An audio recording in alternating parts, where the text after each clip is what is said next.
is asked in JEE advanced exam. Okay, this problem it's just talks about the limits. ये सिर्फ limit के बारे में discuss करती है problem. From this problem let us see how does we approach on the problem which talks about the limits and given you the some constant and asking you to find out the values of those constants. Okay, so this is the problem. In order to make simplicity मैं क्या करूँगा, इसको भी x+1 से multiply कर दूँगा. Okay, find the values of A and B. और आपके पास 4 ऑप्शंस है, इनमें से कौन सा ऑप्शन है वो आपका करेक्ट होगा. ओके, तो हम इस प्रॉब्लम को कैसे सॉल्व करेंगे विदाउट अप्लाइंग द लिमिट. पहले हम विदाउट आपने लिमिट अप्लाई करने से पहले आप क्या देखेंगे कि प्रॉब्लम्स के ऊपर कौन सी आप स्ट्रेटजी अप्लाई करते हो. ओके, जैसे फॉर एग्जाम्पल मैंने आपको ट्रिक दी थी, फिर से स्टाइल अप्लाई डेट ट्रिक, फिर से स्टाइल, फैक्टराइजेशन, रैशनलाइज से सब्सटीट्यूशन आ जाएगा आपका, ई से आपका आ जाएगा एक्सपेंशन ऑफ सीरीज, एस से आ जाएगा आपका सिक्वीज प्रिंसिपल, टी से आपका ट्रिग्नोमेट्रिक फार्मूलाज, आई से इनडिटर्मिनेंट फॉर्म, एल से लॉगरिथमिक, ई से एक्सपोनेंशियल. ओके, इस ट्रिक को आप जैसे अप्लाई करोगे तो आपको आइडिया लग जाएगा कि कोई कौन सी प्रॉब्लम किस फॉर्म को ले रही है. इसने आपको लिमिट की वैल्यू गिवन दी हुई है, आपके पास लिमिट की वैल्यू ऑलरेडी गिवन है. ओके, 4. ओके, तो जैसे हम इसको कैसे सिंपल करेंगे, x² प्लस x+1 अपान x+1. मैं क्या करूँगा, इसको ax प्लस b के साथ भी x+1 को मल्टीप्लाई कर दूंगा और डिवाइड भी कर दूंगा. क्यों कर दूंगा डिवाइड, क्योंकि एलसीएम सेम हो जाएगा, जो न्यूमिनेटर में एक ही टर्म हमें लगेगी फिर. ओके, तो माइनस साथ में ax और ये x लगा ax². ओके है ना, तो ax को 1 से आप करोगे मल्टीप्लाई तो क्या आ जाएगा आपके पास -ax, तो ये आ जाएगा -bx and this is -b. अब यहाँ से जैसे आप सिंप्लीफाई करोगे तो x² का सेम कोफिशिएंट है ना,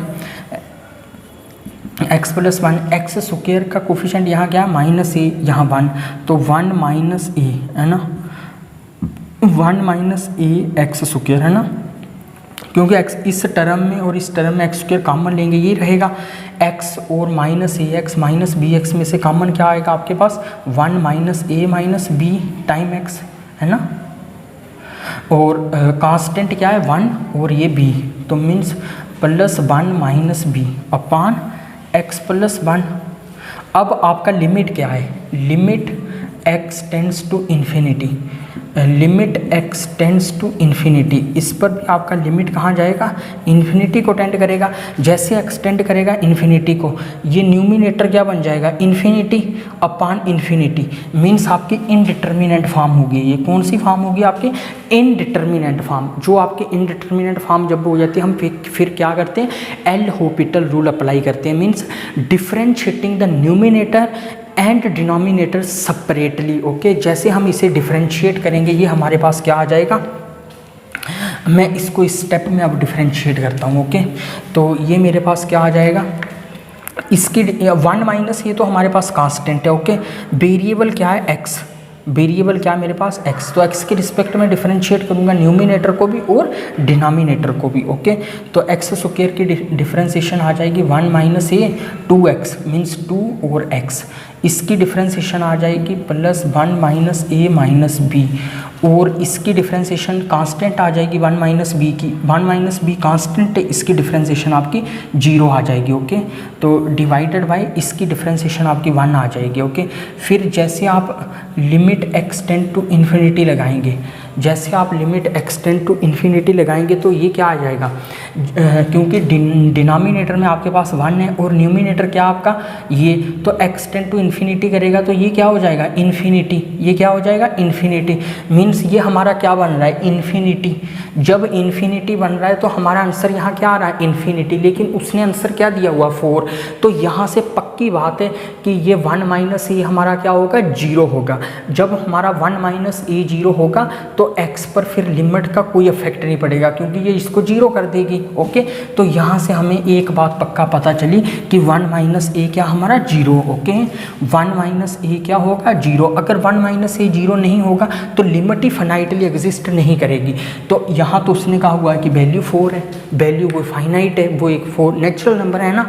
लेकिन यहाँ अगर 1 माइनस ए को आप 0 नहीं लेंगे तो लिमिट ही एग्जिस्ट नहीं करेगी। तो 1 माइनस ए को 0 ही होना पड़ेगा। मीन्स ए क्या हमारा, ए की वैल्यू क्या आ चुकी है हमारे पास 1। ओके, तो जैसे हमारे पास ए की वैल्यू 1 आ जाती है तो ये चीज़ 0 हो जाएगी। तो फिर limit x tends to infinity 1 minus A minus b upon 1, ये कांस्टेंट है तो कांस्टेंट के ऊपर आप कोई भी लिमिट लगा दो क्योंकि a की वैल्यू 1 आ चुकी है। 1 माइनस 1 0 होगा, तो 0 के साथ आप किसको भी मल्टीप्लाई करो वो 0 ही रहेगा, है ना, 0 हो जाएगा। 0 प्लस दिस कांस्टेंट, तो ये कांस्टेंट आ चुका है मेरे पास, डिनोमिनेटर में मेरे पास 1 है। आप कोई भी लिमिट लगाओ कांस्टेंट ही रहता है। मीन्स इसकी वैल्यू क्या आएगी 1 माइनस ए माइनस बी, और ये उसने किसकी युक्ल दी हमें 4 की युक्ल। यहाँ से उस क्वेश्चन में हमें वो क्या पूछ रहा है, find out the values of the constants. Okay, our constant are targeting constant a and b, okay, and value of a is already we have got from here. Okay, if a is not 1 then this cannot exist finitely, so a must be 1. Okay, a को 1 होना ही पड़ेगा। जब a आपकी 1 है, put a here, this second equation is this, हमारी second equation कौन सी है 1 minus A minus B equal 4 and second first equation is A equal 1। जैसे ही यहाँ 1 आ जाएगा 1 minus B equal 4 means this cancels and minus B की वैल्यू आपके पास 4 है, मीन्स बी आपका क्या आ गया -4। ओके, ए आपका 1 है और बी क्या -4। अब मैं आपको कंटिन्यूटी के बारे में बताता हूँ। ओके, जैसे कि हमने पहले टेक्निकल डेफिनेशन पढ़ी थी अपनी लिमिट्स की। Now let us start the technical definition of continuity. Okay, if F is continues at A point, जैसे हमने देखा था कि लिमिट की डेफिनेशन थी, आप ये जानते हो, limit exist at x equal a. किसका, किसी फंक्शन का अगर किसी पॉइंट पे x पे a पे लिमिट एग्जिस्ट होता है तो हम क्या कहते थे, LHL इक्वल होता है RHL के, है ना, और ये इक्वल होता है कोई वैल्यू L, है ना। LHL क्या होता था, LHL को हम कैसे लिखते थे, limit x tend to a fx, है ना। नेगेटिव इसको ऐसे लिखते थे, limit h tend to 0 f of a minus h, तो इसको लिख देते थे हम RHL को x tend to a plus RHL, इसको लिख देते थे हम लिमिट, ये हमारा फंक्शन आ गया, limit h tend to 0 f of a plus h, है ना। तो जब ये दोनों सेम आ जाते थे हम क्या कहते थे, लिमिट एग्जिस्ट, है ना, लिमिट एग्जिस्ट हो जाता था। और ये जब सेम आते थे तो लिमिट एग्जिस्ट होता था। अब कंटिन्यूटी में क्या चक्कर है, कंटिन्यूटी का कोई भी फंक्शन कंटिन्यूस कब होगा, जब उसकी वो फंक्शनल वैल्यू भी बराबर आ जाए, फंक्शन के उस पॉइंट पर वैल्यू भी बराबर आ जाए, तो फिर हम कहेंगे F is continuous at A. Okay, तो इसको हम टेक्निकल डेफिनेशन से रिव्यू करते हैं। How do we observe the continuity on the technical definition of continuity. Okay, जो आपकी GEE एडवांस लेवल की कंटिन्यूटी की डेफिनेशन है। Okay, so let us see. Okay, F assume that F is continuous, assume that F is continuous at x equal a. Our f is nothing, f is some real valued function whose domain set is also is real line and whose codomain set is also going to be a real line. Okay, you may call it real axis. Okay, this our f and assume that f is continuous at a. To say that f is continuous at a, ये बात कहना कि function किसी point पर continuous है, ये equivalent होगा, if and only if होगा, किससे, अपसलन डेल्टा की इस डेफिनेशन से।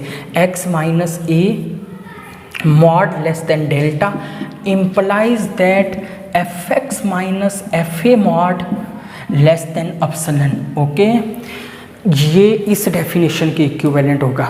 अगर f कंटिन्यूस है और ये कंडीशन सेटिस्फाई हो रही है, अगर कोई फंक्शन कंटिन्यूस है और x minus a mod less than delta आता है, x क्या है, x वेरिएबल है जो टेंड करता है पॉइंट को, ये हमारा कोई पॉइंट है, ओके, टारगेटिंग पॉइंट है जहाँ हमारा लिमिट टेंड कर रहा है, जहाँ टेंड कर रहा है वेरिएबल, ओके। उनका डिफरेंस जब भी डेल्टा से छोटा आ जाएगा, आई होप कि मैंने आपको इन्फॉर्म करवा दिया है कि what are the delta and epsilon, this are the much as small positive real number you may choose. जितने आप कितना ही पॉसिबल, सबसे छोटे से छोटा जो पॉसिबल पॉजिटिव नंबर आप ले सकते हो वो अपसलन डेल्टा है, ओके। मतलब कि इनसे छोटा आपको नंबर नहीं मिलेगा, मतलब कि इतना छोटा है अपसलन और डेल्टा अज्यूम किया जाता है, ओके। तो ये हमारी कंटिन्यूटी की डेफिनेशन है। फंक्शन कंटिन्यूस होता है, जैसे आपका लिमिट में यहाँ एल होता था, है ना, लिमिट ऐसे एग्जिस्ट होता था, बट अगर यहाँ एल आपका इक्वल आ जाए एफ ए के, तो वहाँ फिर फंक्शन कंटिन्यूस हो जाता है, ओके। फंक्शन क्या हो जाता है, कंटिन्यूस, क्योंकि फंक्शन जिस पॉइंट पर कंटिन्यूस हो उस पॉइंट पर लिमिट ज़रूर एग्जिस्ट करता है। अगर फंक्शन को किसी पॉइंट पे लिमिट ना हो तो हम उस फंक्शन की कंटिन्यूटी की उस पॉइंट पे बात नहीं कर सकते।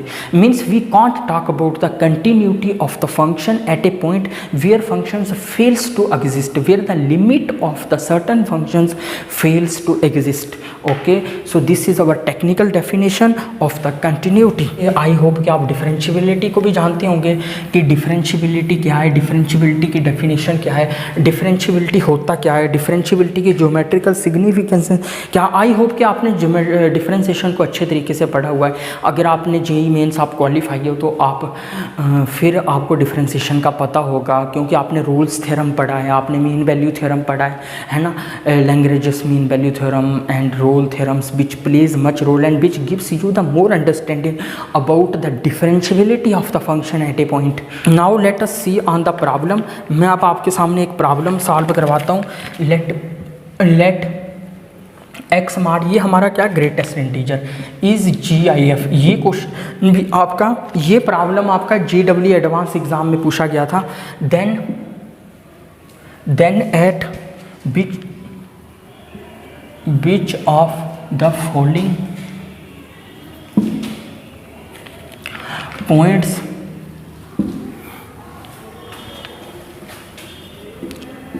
the function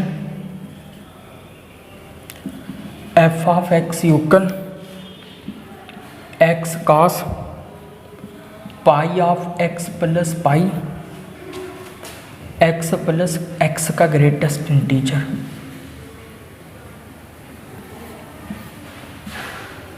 okay, is discontinuous.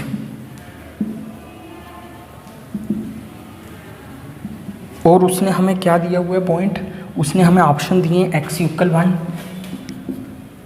x equal 2, x equal 0 and x equal -1। ये उसने हमें दिए हुए हैं।